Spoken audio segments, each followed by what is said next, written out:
Welcome to Harder Than It Looks, Parking Uncovered, a podcast that illuminates real solutions to common problems within the parking industry. I'm your host, Brian Wolff, CEO of TEZ Technology, and in each episode, I'll introduce you to real parking pros that will bring their own tips, tricks, and best practices to manage what we all know is harder than it looks, parking a car. On the show today is Melissa Jones. Melissa Jones is the Director of Customer Experience at TEZ Technology and is a seasoned parking and mobility industry leader with over 20 years of experience spanning account services, customer support, sales, and customer experience. Currently, she's a PTMP member. She continues to contribute to multiple IPMI committees. She began her career as an entry-level manager, leveraging SaaS-enabled technology solutions at a community college campus. Over the years, across college campuses, Class A office buildings, events, and valet services, she has developed a strong passion for customer experience and industry advancement. Her counseling background has provided her with valuable skills and insights that have significantly enhanced her ability to lead, manage, and relate to others. Can't wait to get into that. Her background in counseling and fitness coaching, that too, has taught her to empathize, communicate effectively, and understand diverse needs of individuals and teams. What has improved and strengthened her leadership and managerial capabilities and enriched her personal growth and relationships, and no doubt has helped all of the people that she's worked with along the way. So Melissa, welcome to Harder Than It Looks. Thanks so much. I'm excited to be here. It's going to be great. And as we were talking at the top of the show, we got a lot to cover, but I'm super interested to hear about your time before parking. Yeah. And how it's influenced parking today, because that is usually, that's a little bit rare. Most people, they're answering ads out of the newspaper as college students, and then they end up in parking for 40 years. It doesn't sound like that was quite you. No. So let's get into that a little bit. What I like to do is, if you've listened to any of my podcasts before, I like to hand you the mic and say, take us back as far as you want to go. Certainly cover the pre-parking piece, because we want to hear how you got to parking, but just tell us your story. So the mic is yours. Melissa Jones, tell us your story. I appreciate it. Thank you. I want to say, I believe it was and something was said about the podcast, and, Courtney kind of threw it out there like, hey, if you're interested, shoot me an email, whatever. And I did. Well, I thought about it first, and I was like, I've been in parking. Like, I don't have anything possibly that anybody would actually want to listen to from my perspective and my journey in parking. And then as I got to typing, I was like, I don't know, lobbed it up there and was really excited that she reached out. So yeah, I'm really excited to be here. I started in counseling. That was my lifelong dream. I wanted to work with kids and wanted to be the counselor that cared and the whole nine. But I was a single mom, and I was working at a halfway house for kids. Mm-hmm. And one of the kids set the house on fire. Oh, wow. And I got called out at 2 a.m. and had to drag both of my children with me to go to the facility, and kind of started ticking in my brain. I'm like, man, is this sustainable long-term, raising two kids by myself? Mm-hmm. And I had a friend of mine who worked at a community college, a very large, sprawling campus community college. And she's like, hey, why don't you do parking? I'm like, parking? That sounds silly. She was like, well, one of the campuses is looking for a parking manager. Put your resume in and we'll see what happens. And I'm like, all right, 9 to 5, holidays off. Like, it was great from a, logistical standpoint. Yeah. And I filled out the application. She probably put in a good word for me, and got the job and hated it. I hated everything about it. Okay. I sold parking permits, and I pulled this little coin meter through the parking lots in Virginia, cold weather, collecting quarters out of the parking meters. I was like, this is not for me. But in that stage of my life, it was perfect for my own life. Left Virginia and tried to get back into counseling, just because that was definitely my passion. I'd been doing it for so long. I'd been to school for it, working with adolescents, behavior management, addiction. Like, that is really where I felt like I thrived as a human. It was very fulfilling, but ultimately ended back in parking. But this time in a Class A office building, working downtown Atlanta. And I fell in love with the people aspect, the managerial aspect of managing customers and employees and building teams, and was really able to turn the most lovely parts of counseling that I fell in love with and felt like I really excelled in into what I was doing from a parking perspective. So Mm. stayed in it for a really long time, left Atlanta and moved to Louisiana and got back into counseling for about 6 months is all it was before I was back in parking again. So, you get in and then you just stuck. Yeah. But lovely stuck, right? Like I was able to really turn what I was doing into this passion for people that's where I succeed. And that's where I'm able to help and build other successful teams and things. Yeah. Okay. So what was Louisiana? So you went back to counseling. Yeah, I did. I got out of the children side of it. It was Yeah. working with parents on behavior management again, substance abuse, things like that. In some really, really bad areas of Louisiana. Mm. Saw the worst of the worst from a personal count, like in-home counseling services. Whereas before I was working in an industry where I was at homes and halfway houses and Yeah. rehabs and things like that. When I was in Louisiana, I was actually going into the homes and into the schools. I loved that part of it. Just again, logistically, just didn't work for me. Yeah. Okay. So I have to know, you didn't name names, and maybe you were intentional about that, but who dragged you back into parking the Oh second in man, the Belinda, she was hugely instrumental in getting me into parking. And then when I came back to Atlanta from Virginia, I had put in an application. This is so hilarious. I put in an application for a place in DC to be the parking director or manager there in DC. And the HR woman called months after I had submitted my resume. I had already moved, and she called the house that I was, getting out of and moving to Atlanta and was like, "Hey, we've had your resume on my desk for so long. Really would like to talk to you about an opportunity that's opened up in the DC area." And I called her just out of common courtesy to say, "Hey, thanks for having my resume. I have now relocated to a whole other state. Yeah. Please feel free to discard that." Yeah. And she asked which state. And I told her, and she was like, "Oh my gosh, our corporate offices are out of Atlanta. Let me call you back." And from there, it was, they talk about like, points in your life where you're like, "Hey, was there any intercession, like divine intercession?" That absolutely was it. It was everything that I didn't know I needed and has really put me on a path that has been incredibly successful for me and my family.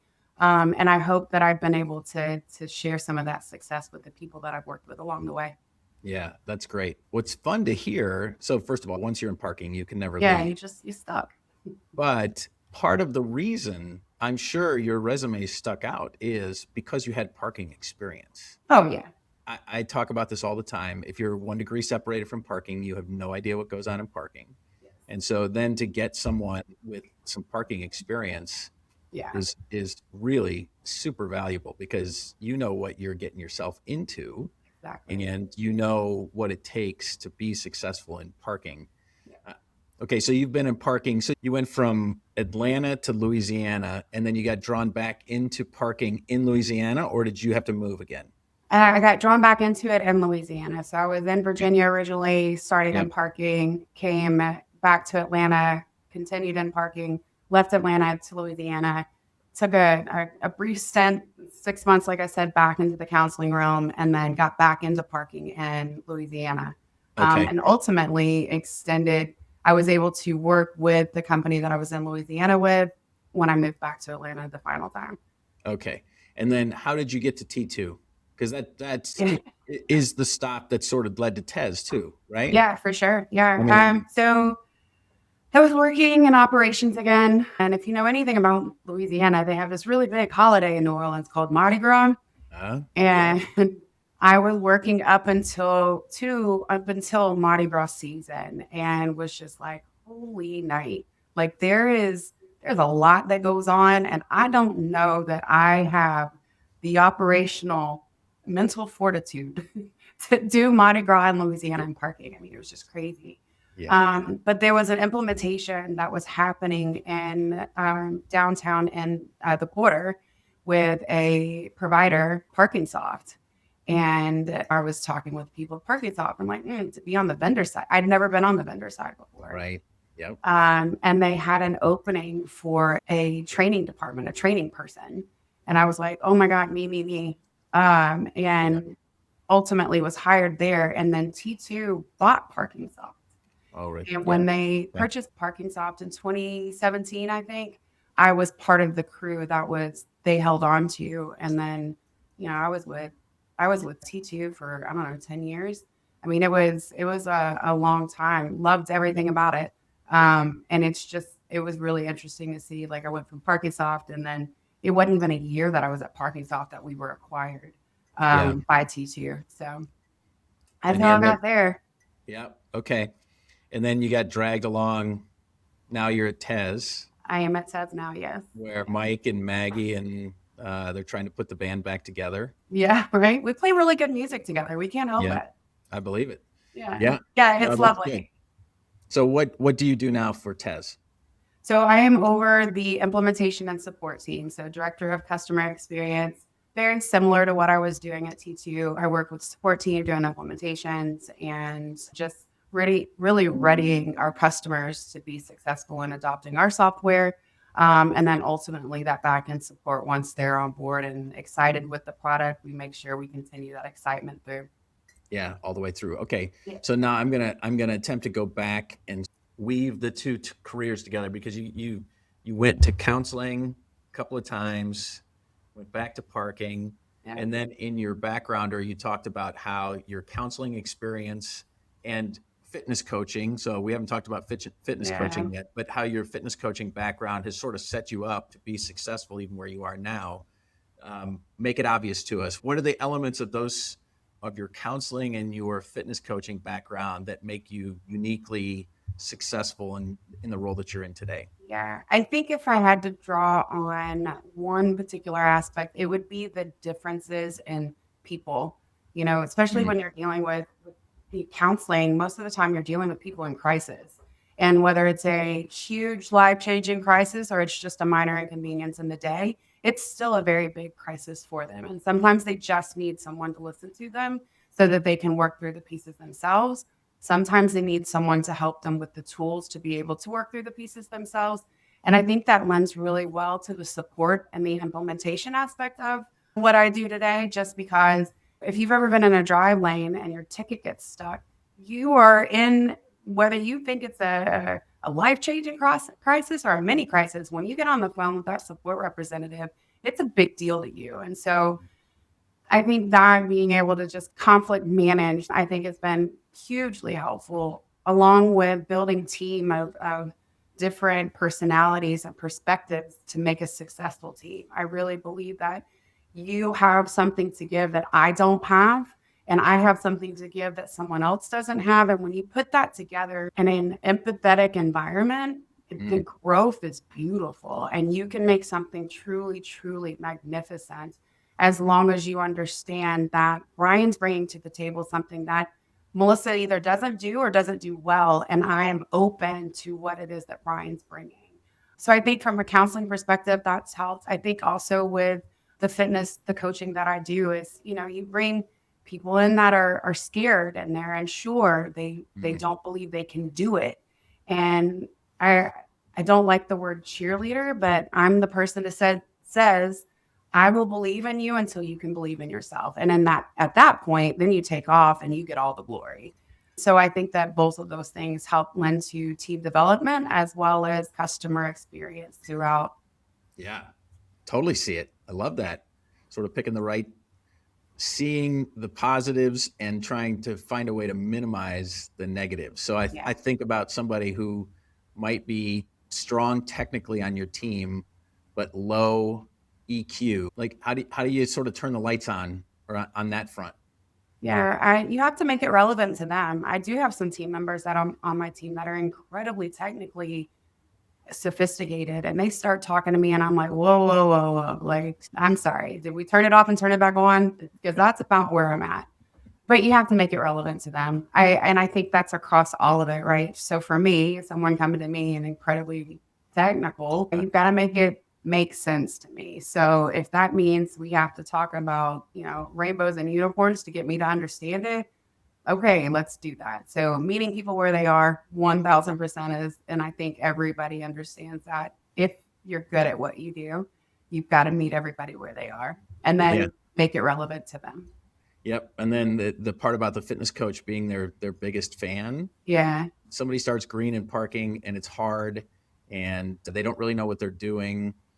Trying to pick out the smallest success to allow them to sort of step on that next step and keep going, For right? sure. So that you can believe that you can get to the top. Yep. And then one of my favorite things is, you can really only tell how far you've come when you look back, and helping people look back and see how far they've come is really sort of a fun experience. So I don't know if you got any stories on that front. If I apply it to myself, when I first started the coaching, my fitness journey, I remember running a 400 meters and I couldn't run it. Like I walked a great deal of it. And for me, running it for the first time in my brain, I was like, oh my gosh, I can actually do this. And so watching someone come in straight off the couch, they've got health problems, they've got, they're trying to get their revenge body. Like they're doing all of these different things to get back into what they deem to be a good spot.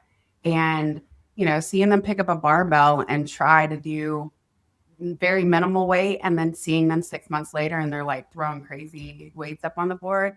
And you go over and you're like, I need it. And they're like, yeah. And they finally know that they can do it. And so it's pretty cool. Same, if we apply it to the implementation, I've got a couple new individuals and one who does not have any parking experience, but watching their confidence build with each, layer of the industry, as well as the software knowledge, as well as learning the people within the organization. You can see it in their emails, you can see it in their conversations, you can see it in their work, and it's really building step by step, layering those successes so that they can look back and go, wow, yeah, I actually did it.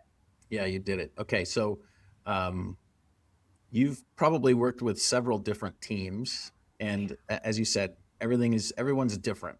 Yeah. How do you set the foundation for healthy interactions, healthy conflict, healthy growth? Yeah. Like what's bedrock? What's the foundation of building a good team, you think? Bedrock, I think, is I can teach anybody the software.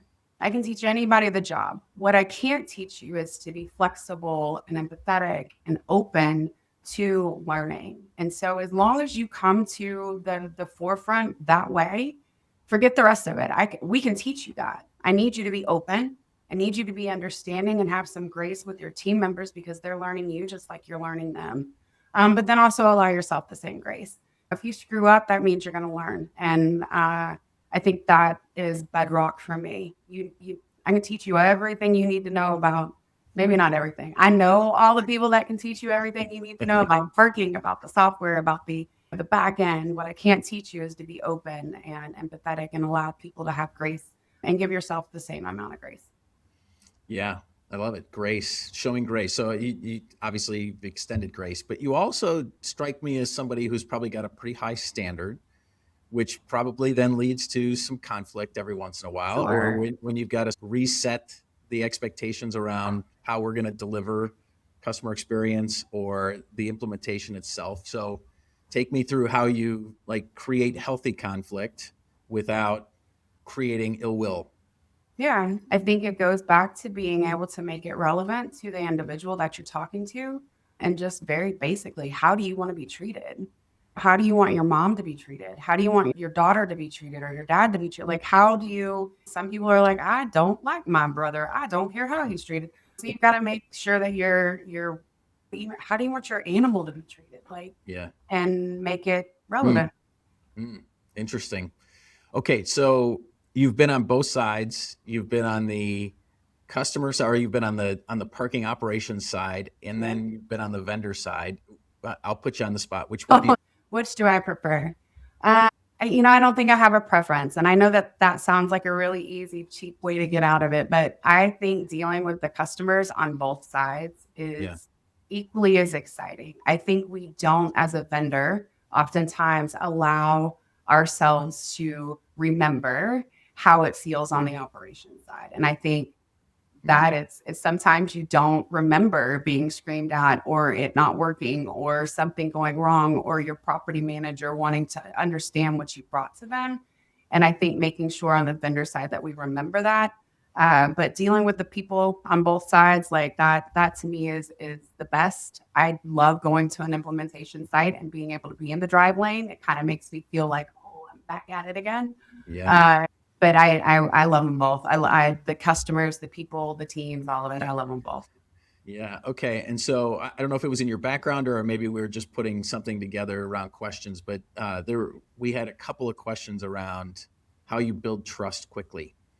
And I wonder what your formula for building trust in a new environment and in maybe a high pressure environment. Excellent question. I would have to say being able to show that I can relate to the places that the people are in. I've answered the phones, I've taken the heated calls. Also, I will back you. I'll back you to the hill all day long. And I think being able to walk the walk will allow people to ultimately trust you. I've never gone into an organization or into a position and just started barking orders. I want to know the people and allow the people the time to get to know me because then ultimately we can work together. It's Yeah. not about do as I say. Sometimes we have to do what gets said.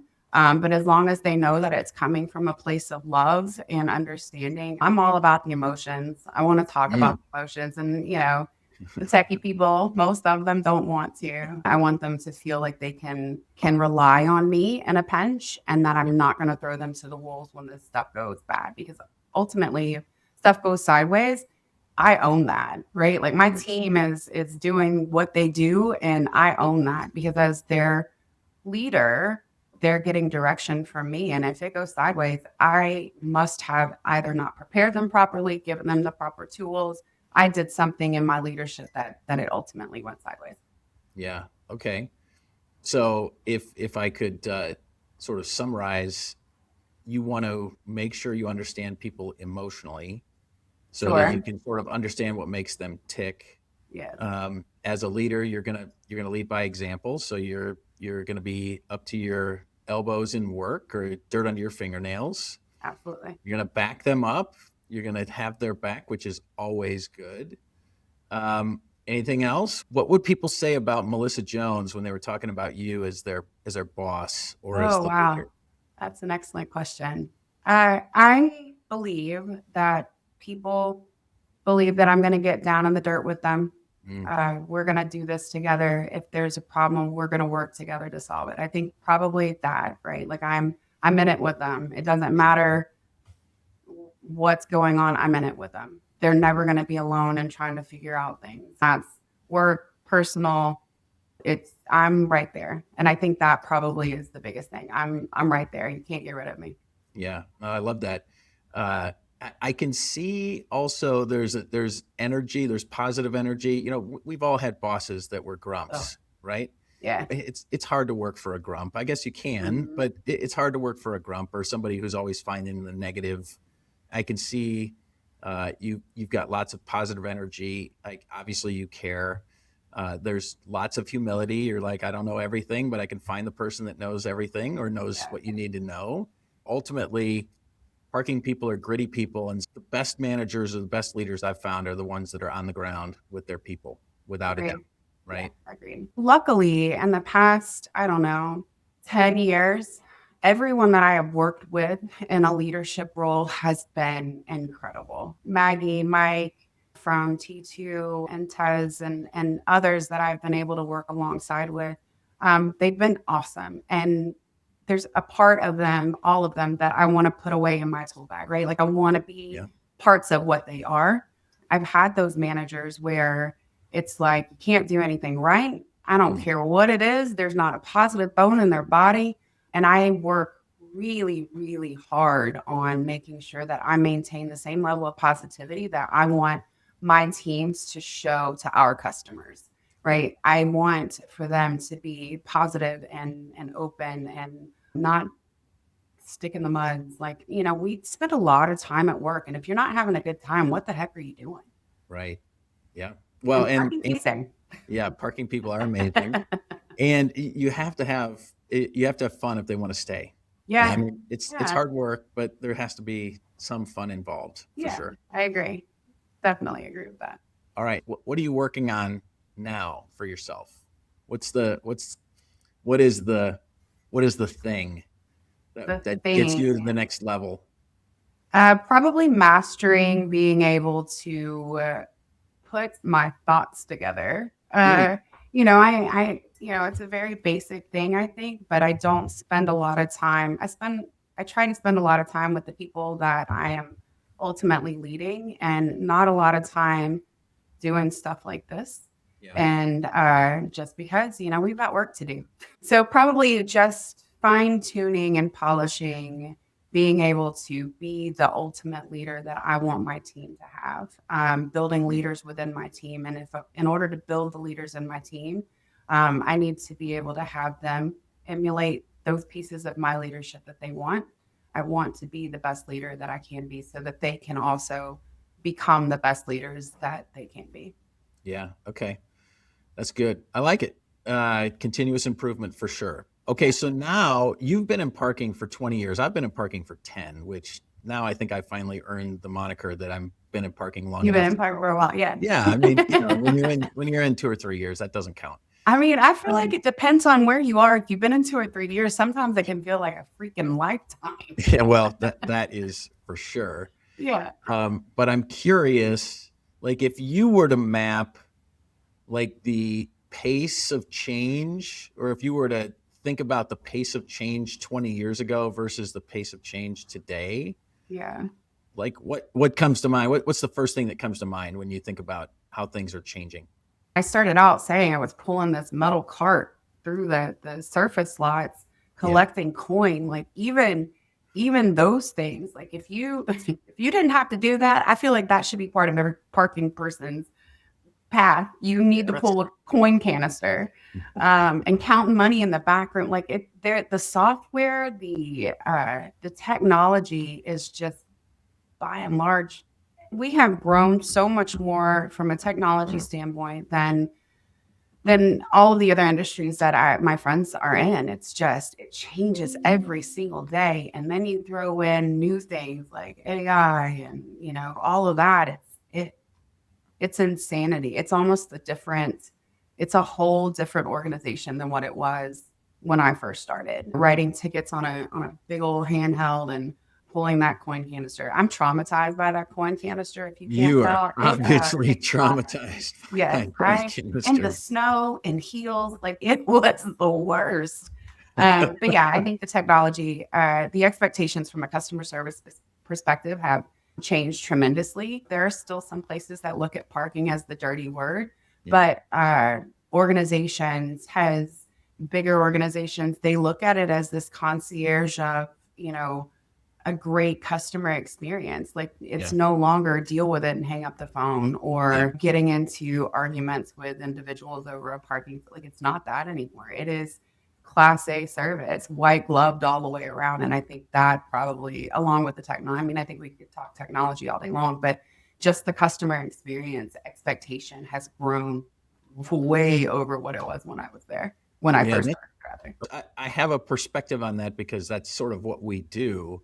Yeah. But I am interested in like when the switch flipped, if you could put your finger on it. There's wind in our sails around customer experience because people expect more.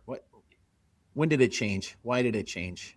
I worked in Atlanta in a Class A office building for a woman, and I remember meeting her.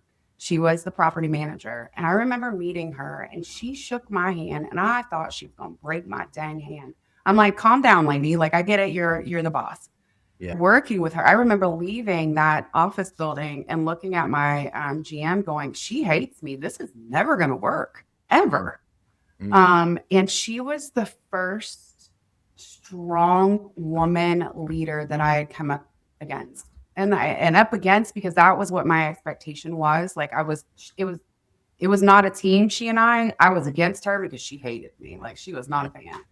But then over the course of the year, I mean, she's my best friend today. Like 1000, she's my best friend. But she taught me that one about being that servant leader. Like she ultimately is the one who kind of put that in there. But the way that she handled the tenants in the building and the visitors to the building, it wasn't just a quick transaction. It was an experience. And she made sure that the janitor experienced the same thing as the homeless person that was laying in the plaza, the same way that the VP of the top tier in the building experienced. Everyone got the same experience. And watching her and just kind of learning that it does not matter. Everyone needs to be treated with an amount of respect and that white glove treatment all the way around. And I found that over the years, like I want that. I want for everyone to feel like they are valued and cared for, from my team to the person who's calling on the phone. I want everyone to feel like they are important and they are valued, because that transaction, that interaction that I have with that team member or that customer, that may be the only interaction that they have all day that is going to be a positive experience. And I want them to take that away. Regardless of what else, your car may not have started, the coffee spilled on your white outfit as you were walking out the door, and the kids were screaming your name as you drove down the driveway.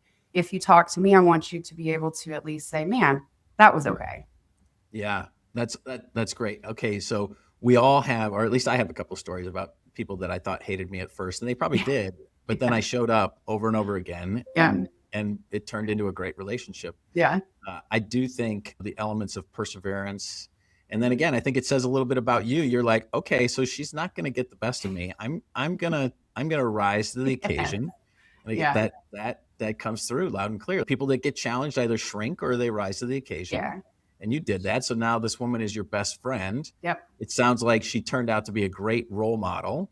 And I For sure. wonder now, that makes me also think about so we can talk about changes in technology in parking, but I think there's been an influx of women coming into parking. At least I feel that. Yeah. And I wonder what your experience as a woman in parking, how it's changed in 20 years. That property manager really made me work for it. She wouldn't settle for mediocrity. And it was because she was in property management and she was, at that time, one of the only women in parking management. She'd been in construction her whole life. So lots of men everywhere. And she's about 5'5", but she is all fire.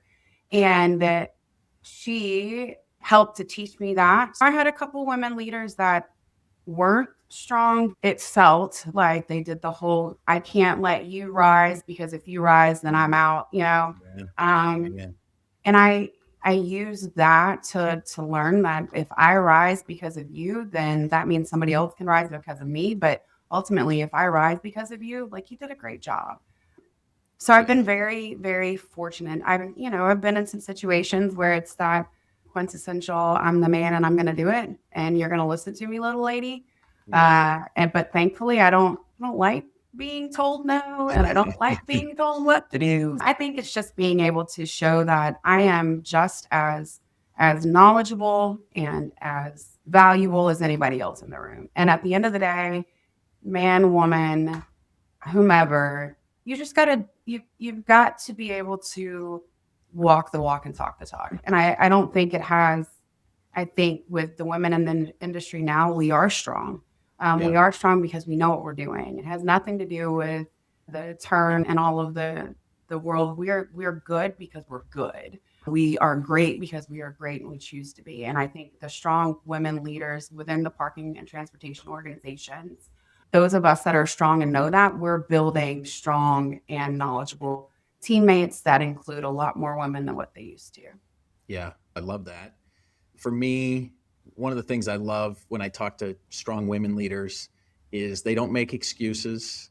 They don't blame. They stay centered in, I know my stuff and I'm going to bring it every day. And I'm going to have encounters that won't feel good necessarily, but I'm going to power through that because I know I'm better than that. And I know that I can rise to the occasion, For and sure. they're just uninformed or ignorant or whatever. Right. Right. Yeah. And so I've always said that one of the things that you have to be in parking is you have to have a very strong core belief in yourself, because there aren't a lot of compliments. There's not a lot of attaboys. Yeah. The attaboys and the confidence has to really come from yourself, Mhm. because most of the parking public is really naive and ignorant to how hard it is to park a car Yeah. and to keep track of payments and Right. to drag coin boxes around through the snow. Through the snow and heels. It's terrible. But I think too, Brian, to that point, and you don't get a lot of calls that says, hey, you've done a really great job, especially in support. You don't. Nobody's calling saying, your stuff worked really well today. Thank you so much. We'll talk again on Thursday. It's always something is not working the way that they expect it to. But I think having strong leaders, men, women, who are your champion, because we know what the industry is, we know how hard it can be, that can champion you is so important moving through all of the day-to-day things that we do. Yeah, no question about it. Okay, so we've gone from your background to parking to building trust and relationships and being emotionally secure with folks. What have I left out of Melissa Jones' story, or what questions haven't I asked you that you think are important to get out there? Do I love parking? I think there's so many people that when you hear them talk about parking, they're so passionate. And I like parking, right? Like I like transportation. It's cool. Yeah. I like it. I love the people. Yeah. I love the quirky and the wow, you got super excited about that. And I'm so excited for you. You like it. I love it. I think that's probably the only thing that I haven't said outright. Do I love parking? I like parking. I do. Yeah. I'm good at it. I love the people. I love the people. Yeah, that comes through loud and clear. And Oh, again, good. the piece that comes through loud and clear is for you to go into really awful situations from a social work perspective. I mean, my heart goes out to those folks. Oh, Like for sure. I'm not sure how somebody does that job for a long time, because they Yeah. see you saw I'm sure some very difficult things. Yeah, for sure. And I'm sure it was hard not to bring it home with you. Although I suppose you could go home and hug your kids and go, okay, Yeah, I 100%. got it good, You right? definitely get to be able to say there are worse situations you can be in, regardless Yeah, of the situation that you're in. We've all yeah, seen a bad, there's worse. yeah. I guess I can just say a prayer for them and hope for the best that those people break out of that situation. But when I hear you describe that and sort of the lion's heart that it took to do that, and then your passion for the people in parking, those are just two obvious intersections. So it's Oh, really great. thanks. It's good to hear the I story appreciate for that. sure. Yeah, of course. Okay, so let's wrap this thing up with our lightning round. Oh gosh. The first question usually stumps people, but maybe it won't stump you. Maybe you'll have it right off the top of your head. All So right. so my first question, and they don't have to be fast answers. Just give me your best answer, Okay. even though it's the lightning round, doesn't matter. I ask the same 6 questions to everyone. So, what phrase are you known for? So if somebody utters this phrase down the line, they know it originated at your desk. Oh gosh. Somebody can kick rocks. Somebody can kick rocks. If it's a really good one, they can kick rocks barefoot. Okay. Okay, that's good. They can kick rocks barefoot. All right, good. I did not stump you. Congratulations.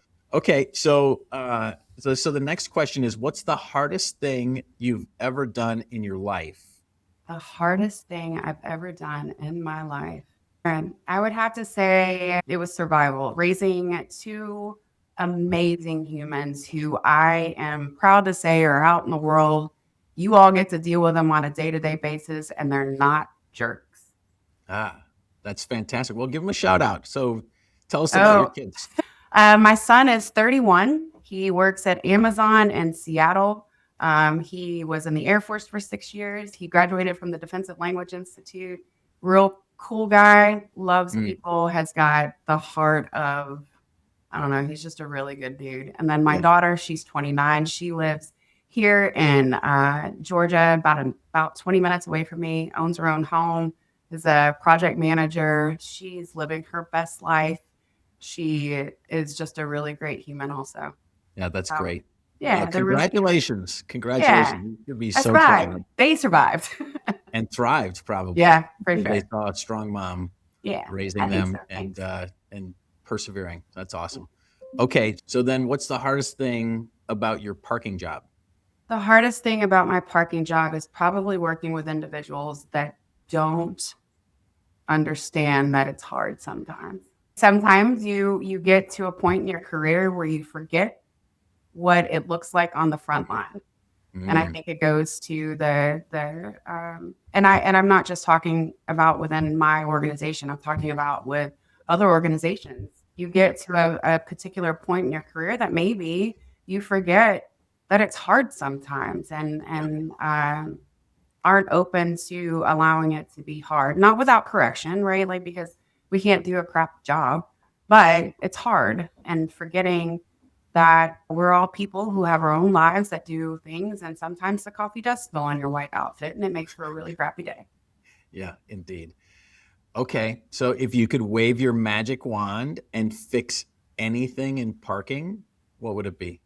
If I could wave my magic wand and fix anything in parking, I would probably fix the inability to give all of the people that are new or up and coming the the knowledge that we gain by networking, and what we've gained in networking over the years. It's really hard to put into an onboarding. Like, Yeah. hey, this is a really great industry, and I would really like for everyone who's serious about like it's their career, they're trying to make a career out of it. I'd really love to be able to dump some of that industry networking knowledge that I've been able to obtain over the years to them. I think it's important. Yeah. That, our ability to transfer knowledge is really, really important. And the best teacher is experience, Yeah. but sometimes it would be helpful to accelerate it for sure. Yeah. Okay, so when you're not parking cars, what do you do for fun? Mhm. So I am a coach. I'm an Olympic weightlifting coach, as well as I teach at a CrossFit gym. I work out a lot. That's my stress reliever. That's my downtime. That's my interaction with humans. Being remote, we don't have all that interaction. That's what I do. I compete and I teach. Okay, have you been in the Olympics? No, gosh, no. Okay, That's lovely. No, I have not. all right. Yeah, Well, it's just that. if you're training Olympic weightlifters, then maybe Yeah.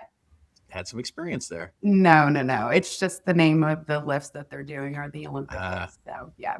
the dead pull or Oh yeah, yeah, yeah. That and yes, all of those. I don't know any of that stuff. I don't do weightlifting, as you can That's all right. see. That's okay. You don't have to. No, but that's what I do for fun. I enjoy teaching.